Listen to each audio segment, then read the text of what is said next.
दोस्तों अस्सलाम वालेकुम। आज हम इस एक पेज में जो पैसेज लिखा हुआ है इसमें हम सीखेंगे कि कितने इडियम्स हैं और उन सारे इडियम्स में हमें कितने आते हैं। दोस्तों याद रखिएगा कि इंग्लिश इडियम्स भी इतने ही इम्पोर्टेंट हैं जितना कि आपकी वोकैबुलरी, क्योंकि जब इन इडियम्स को आप अपनी राइटिंग में इस्तेमाल करते हैं तो आपकी राइटिंग में एक चार्म आ जाती है, या अगर आप बात करते हुए इन इडियम्स को इस्तेमाल करते हैं तो बड़ा इम्प्रेशन आ जाता है एक अच्छे वे में। तो दोस्तों देखते हैं कि ये एक पेज है, इसमें तकरीबन 10-11 इडियम्स हैं। तो इन इडियम्स को मैं आपको बताऊंगा कि इनका मतलब क्या है और किस तरह इस्तेमाल होते हैं। ये इडियम्स का लेसन नंबर 1 है। इस तरह के और भी लेसन्स हैं, वोकेबलरी के अलग लेसन्स हैं, प्रीपोजिशंस के अलग लेसन्स हैं। तो ये इडियम्स जो कि आपके एग्ज़ाम में भी आपसे पूछे जा सकते हैं, आपको आने चाहिए। तो हम बढ़ते हैं चैप्टर की तरफ। एक छोटा सा पैसेज है, इसको पढ़ते हैं। Bill could hear his mother calling him, but he turned a deaf ear. A deaf ear.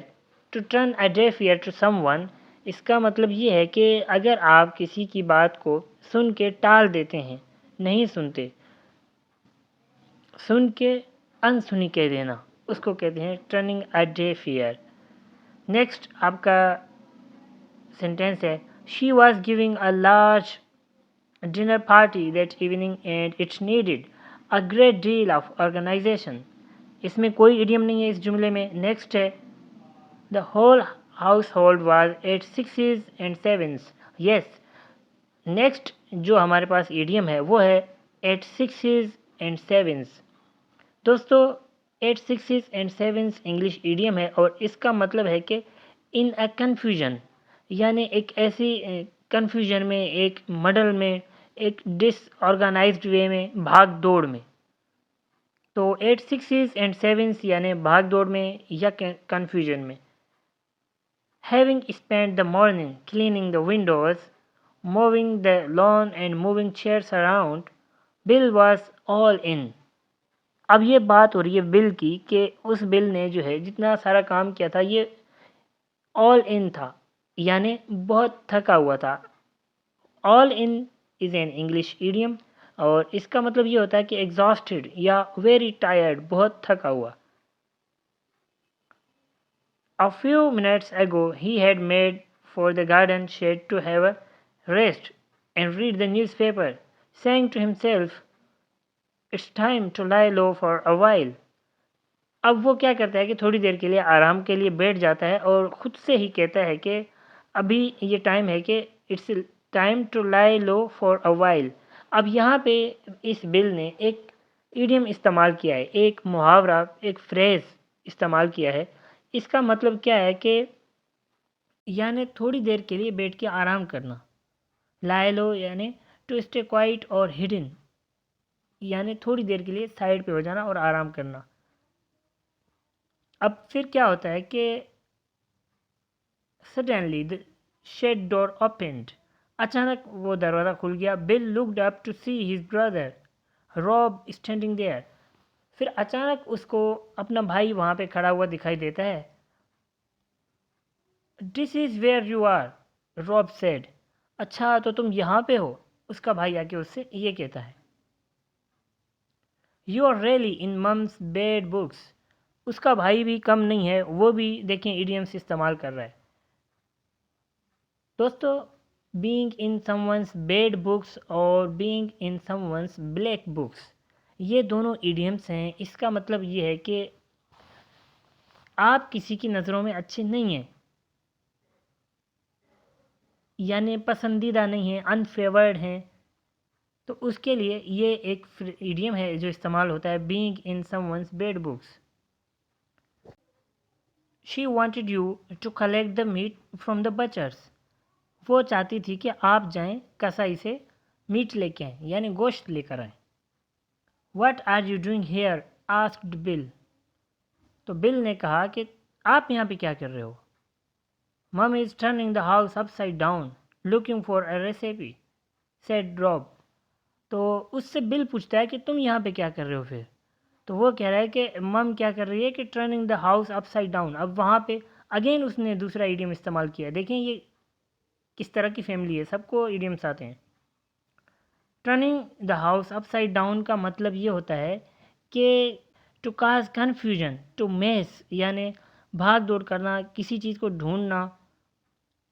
जिस तरह जांच पड़ताल होती है, इसी तरह वो एक रेसिपी उनकी मदर ने लिखा था जो वो कहीं पे उन्होंने गुम कर दिया, अब वो ढूंढ रही हैं। Apparently, she wrote it on a piece of paper and left it on the hall table. इसमें कोई इडियम नहीं है। I decided to make myself scarce until she calms down. अब ये जो बिल वहाँ पे छुपा हुआ था थोड़ी रेस्ट के लिए, उसका भाई भी वहाँ पे आ गया। क्यों? क्योंकि वो खुद कंफ्यूज हो गया था, उनको रेसिपी नहीं मिल रही थी। तो उनकी अम्मी ने घर में हंगामा मचाया हुआ था, इधर ढूंढ रही थी, उधर ढूंढ रही थी। तो थोड़ी देर के लिए रोब ने कहा चलें मैं भी थोड़ी देर के लिए जाके आराम कर लेता हूँ, तब तक ये माहौल ठंडा हो। तो अब यहाँ पे इन्होंने दूसरा जो इडियम इस्तेमाल किया है, to make myself scarce. अब इसका मतलब क्या है?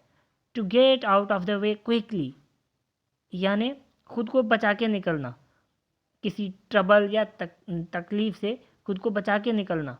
तो उस टाइम पे रोब ने खुद को बचाने के लिए इधर आ गए। तो इस इडियम का मतलब है to make myself scarce, यानी मैंने खुद को बचाने के लिए इधर आया हूँ जब तक वो मामला ठंडा हो जाए। Dad is helping her look for it. Rob had just set down beside Bill when their father appeared. Oh my God!